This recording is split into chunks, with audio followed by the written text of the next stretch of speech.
ಅಂದರೆ ಈ ರೀತಿ ಟೋಟಲ್ ನಾನು ಹೇಳೋದು, ನಿಮಗೆ ಮಂದಿರನ ಬೇಕಾ? ಮಠದೊಳಗೆ ನಿಮಗೆ ದುಡ್ಡು ತಿನ್ಬೇಕಾ? ಮಂದಿರ ಮಠದೊಳಗೆ ದುಡ್ಡು ಯಾಕೆ? ಯಾತಕ್ಕೆ ಬೇಕಿದು? ಹೊರಗಡೆ ಬೇಕಾದ ಹಾಳ ಹೋಗ್ರಿ ನೀವು. ಆದ್ರೆ ದೇವಸ್ಥಾನದ ಪಾವಿತ್ರತೆಯನ್ನು ಹಾಳು ಮಾಡ್ತಾ ಇರುವಂತಹ ವ್ಯಕ್ತಿಗಳನ್ನು ನಾವಂತೂ ಅಲ್ಲಿ ಇಳಿಸ್ಕೊಡುದಿಲ್ಲ. ಒದ್ದು ಹೊರಗೆ ಹಾಕುವವರೆಗೆ ನಮ್ಮ ಹೋರಾಟ ಇರಿದೆ ಅಂತ ಅನ್ನುವಂಥದ್ದು ಹೇಳ್ತಾ ಇದ್ದೇನೆ ನಾನು. ದೇವಸ್ಥಾನ ಅಂತಂದ್ರೆ ಏನೇನು ತಿಳ್ಕೊಂಡಿದ್ದೀರಿ ನೀವು? ಇಡೀ ಹಿಂದೂ ಧರ್ಮದ ಒಂದು ಆಧಾರ ಕೇಂದ್ರ, ಪವಿತ್ರ ಒಂದು ಸ್ಥಾನ ಇದೆ, ಅದಕ್ಕೊಂದು ಮಾನ ಇದೆ, ಪವಿತ್ರತೆ ಇದೆ, ಗೌರವ ಇದೆ.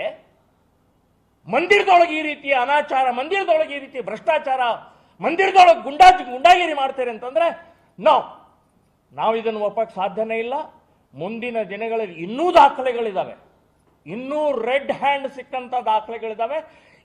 ಇದಕ್ಕೆ ಸರಿಯಾಗಿ ಸರ್ಕಾರ ಗಮನಿಸಲಿಲ್ಲ ಅಂತಂದ್ರೆ ಅವನ್ನೂ ಕೂಡ DR ಸಹಿತ, DR ಅಂದ್ರೆ ಆ ಭ್ರಷ್ಟದ ಕೂಪ ಸೆಂಟರ್, ಅದು ರಿಜಿಸ್ಟ್ರೇಷನ್ ಆಫೀಸ್ ಅಂದ್ರೆ ಭ್ರಷ್ಟಾಚಾರದ ಸೆಂಟರ್ ಅದು. ಇವತ್ತು ಬರುವ ನಾಳೆ 29ಕ್ಕೇನೋ ಅಲ್ಲಿ ಎನ್ಕ್ವೈರಿಗೆ ಬರ್ತೀನಿ ಅಂತ ಹೇಳಿದ್ದಾರೆ. ನೀವೇನಾದರೂ ಭ್ರಷ್ಟರಾದರೆ ನಾವು ಮುಂದಿನ ದಿನಗಳಲ್ಲಿ ಚಪ್ಪಲಿ ಹಾರ ನಿಮಗೆ ಕೊರಳಲ್ಲಿ ಹಾಕಬೇಕಾಗತ್ತೆ ಅಂತ ಹೇಳಿ ಎಚ್ಚರಿಕೆ ಕೊಡ್ತಾ ಇದ್ದೀನಿ. ಯಾರು ಅಲ್ಲಿ ತನಿಖೆಗೆ ಬರ್ತಾ ಇದ್ದಾರಲ್ಲ ಅವ್ರಿಗೆ ಹೇಳ್ತಾ ಇದ್ದೀನಿ, ನಾನು ಎಚ್ಚರಿಕೆ ಕೊಡ್ತಾ ಇದ್ದೀನಿ. ಮಂದಿರದ ಇರಬೇಕು, ಅಲ್ಲಿ ಭ್ರಷ್ಟಾಚಾರ, ಅಲ್ಲಿ ಅನಾಚಾರ, ಅಲ್ಲಿ ಅವ್ಯವಹಾರ ನಾವಿದನ್ನು ಸಹನೆ ಮಾಡುವುದಿಲ್ಲ ಅಂತನ್ನುವಂಥದ್ದು ತಮ್ಮ ಗಮನಕ್ಕೆ ತರ್ತಾ ಇದ್ದೀನಿ.